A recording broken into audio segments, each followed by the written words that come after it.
ਮੇਰੀ ਸੱਸ ਮੈਨੂੰ ਰੋਜ਼ ਦੁੱਧ ਦਾ ਗਲਾਸ ਪਿਲਾਉਂਦੀ ਸੀ। ਮੇਰੀ ਸੱਸ ਮੈਨੂੰ ਬਹੁਤ ਪਿਆਰ ਕਰਦੀ ਸੀ। ਕਹਿੰਦੀ ਸੀ ਕਿ ਤੂੰ ਮੇਰੀ ਨੂੰਹ ਨਹੀਂ, ਧੀ ਹੈ। ਇੱਕ ਦਿਨ ਮੇਰੀ ਸੱਸ ਹਰ ਰੋਜ਼ ਦੀ ਤਰ੍ਹਾਂ ਮੇਰੇ ਲਈ ਦੁੱਧ ਲੈ ਕੇ ਆਈ।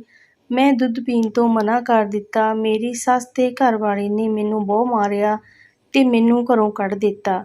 ਮੈਂ ਆਪਣੇ ਪੇਕੇ ਆ ਗਈ ਤੇ ਸਾਰੀ ਗੱਲ ਦੱਸੀ। ਮੇਰਾ ਭਰਾ ਗੁੱਸੇ ਵਿੱਚ ਮੈਨੂੰ ਨਾਲ ਲੈ ਕੇ ਮੇਰੇ ਸਹੁਰੇ ਗਿਆ, ਪਰ ਉਹ ਮੇਰੀ ਸੱਸ ਨੂੰ ਮਿਲਦੇ ਸਾਰ ਉਹਨਾਂ ਤੋਂ ਮਾਫ਼ੀ ਮੰਗਣ ਲੱਗ ਪਿਆ। ਮੈਂ ਹੈਰਾਨ ਹੋ ਗਈ। ਮੇਰਾ ਨਾਂ ਸੁੱਖ ਹੈ। ਹਰ ਰੋਜ਼ ਦੀ ਤਰ੍ਹਾਂ ਮੇਰੀ ਸੱਸ ਮੇਰੇ ਲਈ ਦੁੱਧ ਦਾ ਗਲਾਸ ਲੈ ਕੇ ਆਈ। ਮੈਨੂੰ ਦੁੱਧ ਪੀਣ ਸਾਰ ਹੀ ਚੱਕਰ ਆਉਣੇ ਸ਼ੁਰੂ ਹੋ ਜਾਂਦੇ। ਇੱਕ ਦਿਨ ਮੈਂ ਪੁੱਛ ਲਿਆ ਕਿ ਮੰਮੀ, ਤੁਸੀਂ ਦੁੱਧ ਵਿੱਚ ਕੀ ਮਿਲਾਉਂਦੇ ਹੋ? ਮੈਨੂੰ ਪੀਣ ਸਾਰ ਚੱਕਰ ਆਉਣ ਲੱਗ ਜਾਂਦੇ ਹਨ। ਮੇਰੀ ਸੱਸ ਮੇਰੇ ਵੱਲ ਕੌੜੀ ਜਿਹੀ ਵੇਖਣ ਲੱਗੀ। ਮੈਂ ਕਿਹਾ, ਮੈਂ ਤਾਂ ਵੈਸੇ ਹੀ ਪੁੱਛ ਲਿਆ।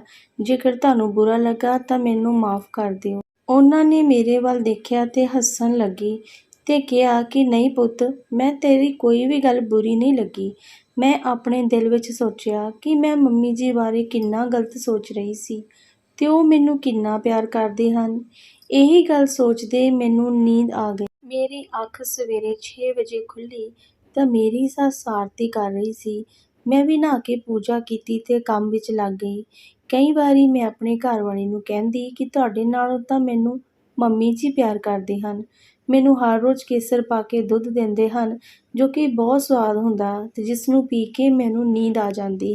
ਮੇਰਾ ਪਤੀ ਡਾਕਟਰ ਸੀ। ਅੱਜ ਕੱਲ੍ਹ ਉਹਨਾਂ ਦੀ ਨਾਈਟ ਡਿਊਟੀ ਸੀ। ਉਹ ਸ਼ਾਮ ਨੂੰ 7 ਵਜੇ ਜਾਂਦੇ ਤੇ ਸਵੇਰੇ 6 ਵਜੇ ਆਉਂਦੇ।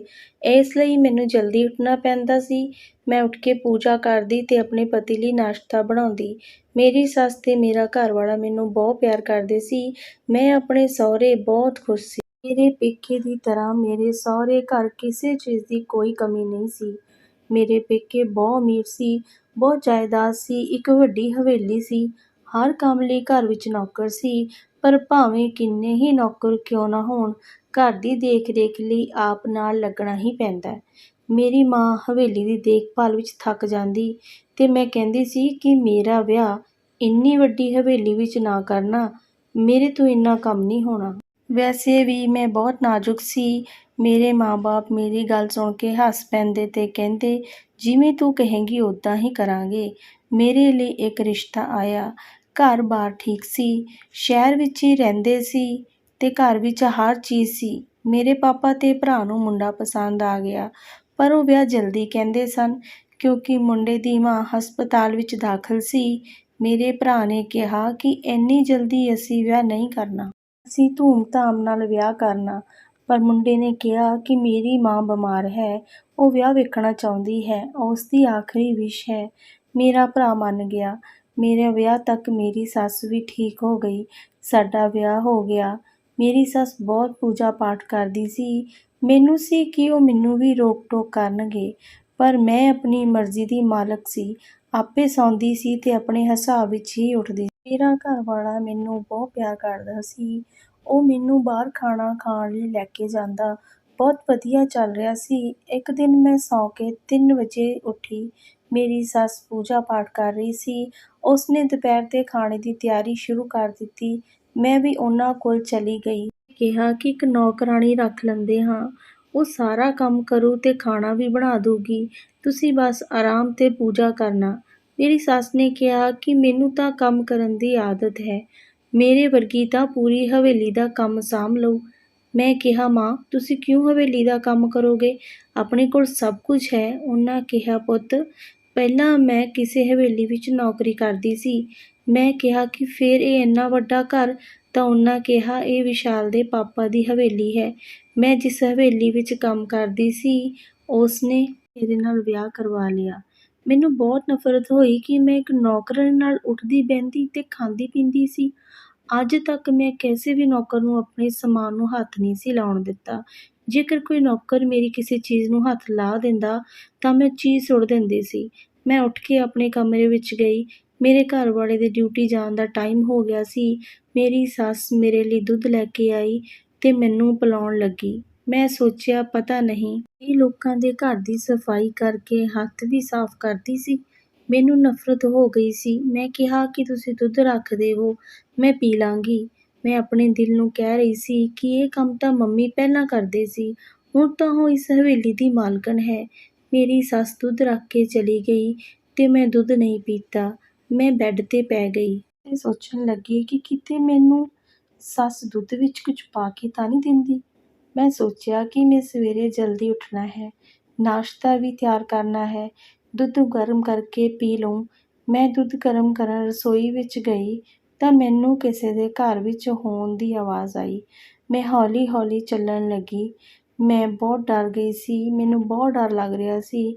ਮੇਰੇ ਹੱਥੋਂ ਕੋਈ ਭਾਂਡਾ ਗਿਰ ਗਿਆ ਤੇ ਕੋਈ ਕੰਧ ਟੱਪ ਗਿਆ। ਮੈਂ ਕਮਰੇ ਵਿੱਚ ਜਾ ਕੇ ਸੌਣ ਦੀ ਕੋਸ਼ਿਸ਼ ਕਰਨ ਲੱਗੀ।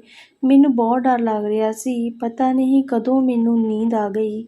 ਸਵੇਰੇ ਮੈਨੂੰ ਮੇਰੇ ਘਰਵਾਲੇ ਨੇ ਆ ਕੇ ਉਠਾਇਆ। ਮੇਰੀਆਂ ਅੱਖਾਂ ਸੁੱਜ ਗਈਆਂ ਸਨ। ਮੈਨੂੰ ਮੇਰੇ ਪਤੀ ਨੇ ਪੁੱਛਿਆ, ਕੀ ਹੋਇਆ? ਮੈਂ ਕਿਹਾ, ਕੁਝ ਨਹੀਂ, ਸ਼ਾਮ ਤੱਕ ਠੀਕ ਹੋ ਜਾਣਾ। ਉਹਨਾਂ ਨੇ ਨਾਸ਼ਤਾ ਕੀਤਾ ਤੇ ਅਸੀਂ ਆਰਾਮ ਕਰਨ ਲੱਗੇ। ਮੇਰੀ ਸੱਸ ਕਮਰੇ ਵਿੱਚ ਆਈ ਤੇ ਦੁੱਧ ਬਾਰੇ ਪੁੱਛਣ ਲੱਗੀ। ਮੈਂ ਕਿਹਾ ਕਿ ਹਾਂਜੀ, ਮੈਂ ਪੀ ਲਿਆ ਸੀ ਤੇ ਮੈਂ ਸੌਂ ਵੀ ਗਈ ਸੀ। ਮੈਨੂੰ ਆਪਣੀ ਸੱਸ 'ਤੇ ਸ਼ੱਕ ਹੋ ਰਿਹਾ ਸੀ ਕਿ ਕੁਝ ਗੜਬੜ ਹੈ, ਪਰ ਮੈਂ ਸ਼ੋਅ ਨਹੀਂ ਕੀਤਾ। ਮੇਰਾ ਘਰਵਾਲਾ ਸ਼ਾਮ ਨੂੰ ਕਲੀਨਿਕ ਚਲਾ ਗਿਆ ਤੇ ਮੇਰੀ ਸੱਸ ਦੁੱਧ ਲੈ ਕੇ ਕਮਰੇ ਵਿੱਚ ਆ ਗਈ ਤੇ ਮੈਂ ਕਿਹਾ ਕਿ ਤੁਸੀਂ ਰੱਖ ਦੇਵੋ, ਮੈਂ ਪੀ ਲੈਣਾ ਹੈ। ਮੇਰੀ ਸੱਸ ਦੁੱਧ ਕਮਰੇ ਵਿੱਚ ਰੱਖ ਕੇ ਚਲੀ ਗਈ। ਮੈਂ ਦੁੱਧ ਨਹੀਂ ਪੀਤਾ। ਮੇਰੀ ਸੱਸ ਮੈਨੂੰ ਵੇਖਣ ਆਈ ਕਿ ਮੈਂ ਸੌਂ ਗਈ ਜਾਂ ਨਹੀਂ।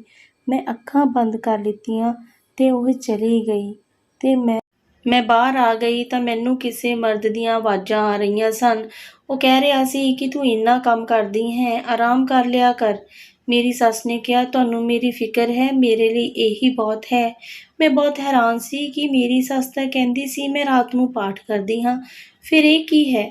ਮੈਂ ਆਪਣੇ ਕਮਰੇ ਵਿੱਚ ਗਈ ਤੇ ਸੌਂ ਗਈ। ਮੇਰਾ ਘਰਵਾਲਾ ਆਇਆ, ਉਸਨੇ ਆਰਾਮ ਕਰਨ ਲੱਗ ਗਏ। ਮੈਂ ਆਪਣੀ ਸੱਸ ਕੋਲ ਗਈ ਤੇ ਬਿਨਾਂ ਕੁਝ ਸ਼ੋਅ ਕਰੇ ਪੁੱਛਿਆ ਕਿ ਤੁਸੀਂ ਜਿੱਥੇ ਕੰਮ ਕਰਦੇ ਸੀ, ਉੱਥੋਂ ਕਿਉਂ ਛੱਡ ਦਿੱਤਾ?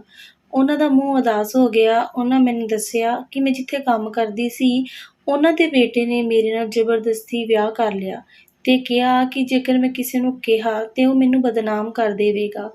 ਇਹ ਗੱਲ ਕਿਸ ਤਰ੍ਹਾਂ ਲੁਕਦੀ? ਸਭ ਨੂੰ ਪਤਾ ਲੱਗਾ।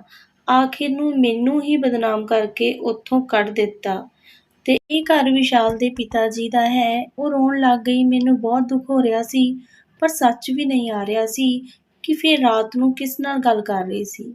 ਮੈਂ ਚੁੱਪ ਰਹੀ। ਮੈਂ ਸੋਚਿਆ ਕਿ ਮੈਂ ਆਪਣੇ ਘਰਵਾਲੇ ਨੂੰ ਸਭ ਦੱਸ ਦਿੰਦੀ ਹਾਂ, ਪਰ ਕੀ ਉਹ ਸੱਚ ਮੰਨਣਗੇ? ਮੈਂ ਹਿੰਮਤ ਕਰਕੇ ਸਭ ਦੱਸ ਦਿੱਤਾ ਤਾਂ ਮੇਰੀ ਸਾਰੀ ਗੱਲ ਸੁਣ ਕੇ ਮੈਨੂੰ ਮੇਰੇ ਘਰਵਾਲੇ ਨੇ ਕਿਹਾ, ਆਪਣਾ ਸਮਾਨ ਪੈਕ ਕਰ। ਮੈਂ ਇਹ ਕਿਹਾ ਕਿ ਇਹ ਸੱਚ ਹੈ? ਸਾਡੀ ਗੱਲ ਸੁਣ ਕੇ ਮੇਰੀ ਸੱਸ ਆ ਗਈ ਤੇ ਪੁੱਛਣ ਲੱਗੀ, ਕੀ ਹੋਇਆ? ਤਾਂ ਮੇਰੇ ਘਰਵਾਲੇ ਨੇ ਕਿਹਾ ਕਿ ਇਹ ਤੁਹਾਨੂੰ ਚਰਿੱਤਰਹੀਣ ਮੰਨਦੀ ਹੈ। ਮੇਰੀ ਸੱਸ ਨੇ ਕਿਹਾ ਕਿ ਤੂੰ ਮੈਨੂੰ ਨਹੀਂ ਪੁੱਛਣਾ ਪੁੱਤ, ਤਾਂ ਉਹਨੇ ਨਾ ਕਰ ਦਿੱਤੀ। ਮੈਨੂੰ ਮੇਰਾ ਘਰਵਾਲਾ ਇਹ ਕਹਿ ਕੇ ਹਵੇਲੀ ਦੇ ਗੇਟ 'ਤੇ ਛੱਡ ਆਇਆ ਕਿ ਤੇਰਾ ਪਿਓ ਤੇ ਤੇਰਾ ਭਰਾ ਬਹੁਤ ਸ਼ਰੀਫ ਨੇ, ਇੱਥੇ ਰਹਿ। ਉਹ ਵਾਪਿਸ ਚਲੇ ਗਏ। ਮੈਂ ਅੰਦਰ ਗਈ ਤਾਂ ਮੇਰੀ ਹਾਲਤ ਦੇਖ ਕੇ ਸਭ ਦੁਖੀ ਹੋ ਗਏ। ਮੈਂ ਸਭ ਦੱਸ ਦਿੱਤਾ ਕਿ ਕੀ ਹੋਇਆ ਸੀ। ਮੇਰੇ ਭਰਾ ਨੂੰ ਬਹੁਤ ਗੁੱਸਾ ਆਇਆ ਤੇ ਉਹ ਕਹਿਣ ਲੱਗਾ ਕਿ ਤੇਰੀ ਸੱਸ ਨੇ ਇੱਦਾਂ ਕਿਵੇਂ ਕੀਤਾ, ਮੈਂ ਉਸ ਨੂੰ ਪੁਲਿਸ ਦੇ ਹਵਾਲੇ ਕਰ ਦੇਣਾ। ਮੈਂ ਆਪਣੇ ਭਰਾ ਨੂੰ ਰੋਕ ਦਿੱਤਾ। ਮੈਂ ਬੇਹੋਸ਼ ਹੋ ਗਈ ਤੇ ਜਦੋਂ ਹੋਸ਼ ਆਈ ਤਾਂ ਪਤਾ ਲੱਗਾ ਕਿ ਮੈਂ ਪ੍ਰੈਗਨੈਂਟ ਹਾਂ। ਮੇਰੇ ਭਰਾ ਨੇ ਮੇਰੇ ਘਰ ਇਸ ਖੁਸ਼ੀ ਨੂੰ ਦੱਸਣ ਲਈ ਫੋਨ ਕੀਤਾ, ਪਰ ਉਹਨਾਂ ਨੇ ਫੋਨ ਨਹੀਂ ਚੁੱਕਿਆ। ਮੇਰੀ ਸਿਹਤ ਠੀਕ ਨਹੀਂ ਸੀ।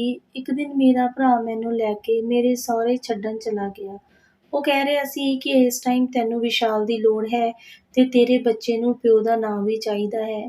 ਜਦੋਂ ਅਸੀਂ ਮੇਰੇ ਸਹੁਰੇ ਘਰ ਗਏ ਤਾਂ ਮੇਰੀ ਸੱਸ, ਮੇਰਾ ਘਰਵਾਲਾ ਤੇ ਉਹ ਆਦਮੀ ਜਿਸ ਨੂੰ ਮੈਂ ਛੱਤ 'ਤੇ ਵੇਖਿਆ ਸੀ, ਖਾਣਾ ਖਾ ਰਹੇ ਸੀ। ਮੇਰੀ ਸੱਸ ਨੂੰ ਵੇਖ ਕੇ ਮੇਰਾ ਭਰਾ ਬੋਲਿਆ ਕਿ ਤੂੰ ਇੱਥੇ ਕਿੱਦਾਂ? ਮੈਂ ਸੋਚਿਆ ਇਹ ਕੀ ਬੋਲ ਰਹੇ ਹਨ।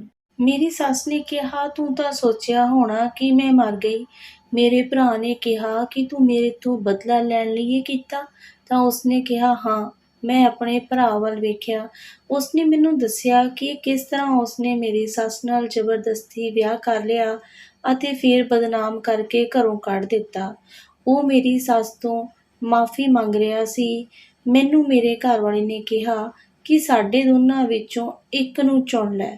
ਮੈਂ ਆਪਣੇ ਘਰਵਾਲੇ ਨੂੰ ਚੁਣਿਆ। ਮੈਨੂੰ ਪਤਾ ਸੀ ਕਿ ਮੇਰਾ ਭਰਾ ਮੈਨੂੰ ਆਪਣੇ ਬੱਚੇ ਵਾਂਗ ਪਿਆਰ ਕਰਦਾ ਸੀ, ਪਰ ਉਹ ਮੇਰੇ ਬਿਨਾਂ ਨਹੀਂ ਰਹਿ ਸਕਦਾ ਸੀ। ਪਰ ਮੇਰੀ ਸੱਸ ਤੇ ਮੇਰਾ ਘਰਵਾਲਾ ਬਹੁਤ ਚੰਗੇ ਸੀ। ਮੈਂ ਆਪਣਾ ਘਰ ਬਚਾਉਣਾ ਸੀ।